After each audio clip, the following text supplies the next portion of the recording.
Welcome back to another episode of English Speaking Practice for Beginners. I'm Emma, and today we're diving into why English is so crucial when visiting a bank. Absolutely, Emma. Navigating financial services can be daunting, especially if English isn't your first language. Did you know a 2023 survey found that 60% of travelers rely on English for banking abroad? Wow, that's a significant number. And it's not just about convenience, it's about confidence too. Imagine trying to open an account without knowing the language. Exactly. And speaking of opening accounts, even simple phrases can make a huge difference. What do you think is the biggest barrier for non-native speakers at banks? I'd say it's the fear of making mistakes. But remember, everyone makes them. The key is to use clear, simple English to avoid any confusion with money matters. Right. It's like learning to drive. At first, every action feels critical, but with practice, it becomes second nature. Let's explore some vocabulary to ease the process.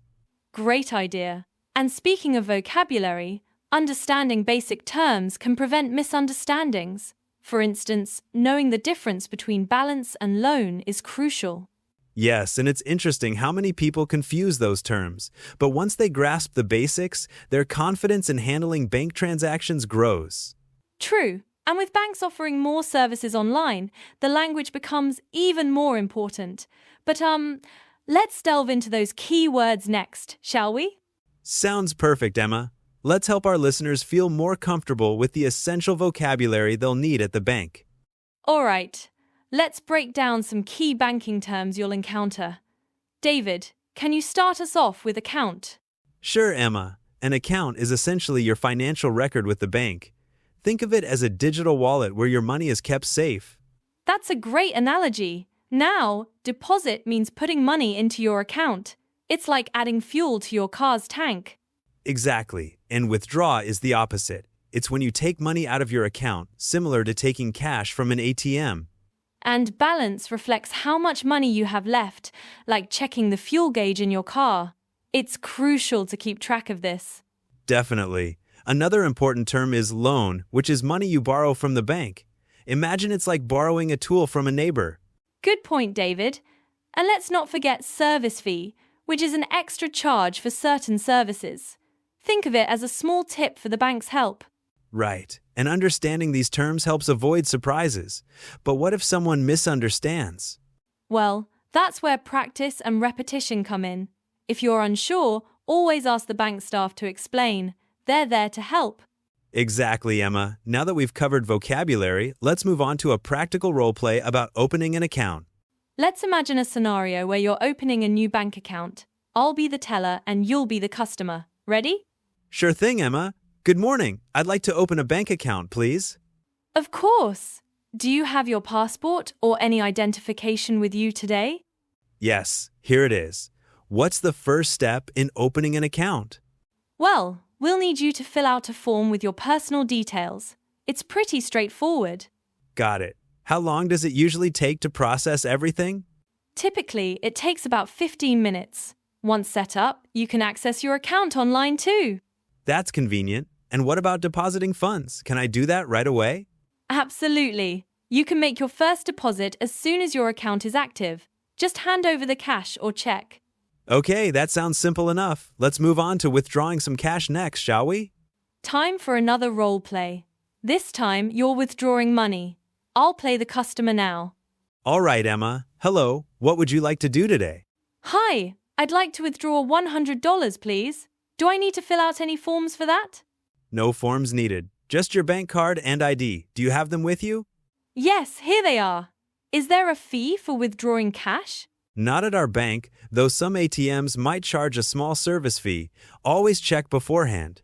Good to know. And how about a daily withdrawal limit? What's typical? Our standard limit is $500 per day, but this can vary by bank. You can request a higher limit if needed. That's helpful. And if I ever lose my card, what should I do? Report it immediately to block unauthorized access. Now, let's explore how to ask about additional services. Now, let's practice a scenario where you're asking about online banking services. David, you're the customer again. Excuse me, do you offer online banking services at this branch? Yes, we do. You can manage your accounts online through our mobile app or website. Great. Can I transfer funds to other banks using the app? Absolutely, as long as you've set up your online profile. It's a secure and convenient way to handle transactions. That sounds really efficient. What about setting up automatic bill payments? Oh yes, you can easily schedule recurring payments so you never miss a bill. It's a real time saver. That's fantastic. And if I have trouble using the online services, is there support available? There sure is. Our customer service team is available 24/7 to assist with any issues you might face. Good to know there's help if needed. Let's wrap up with some extra tips for our listeners. Before we close, let's share some extra tips for bank visits. David, what's a must-know for our listeners? If you ever forget a word or phrase, don't worry. Use simple sentences like, I need help with my account. Exactly. And remember, bank staff are usually patient with international customers.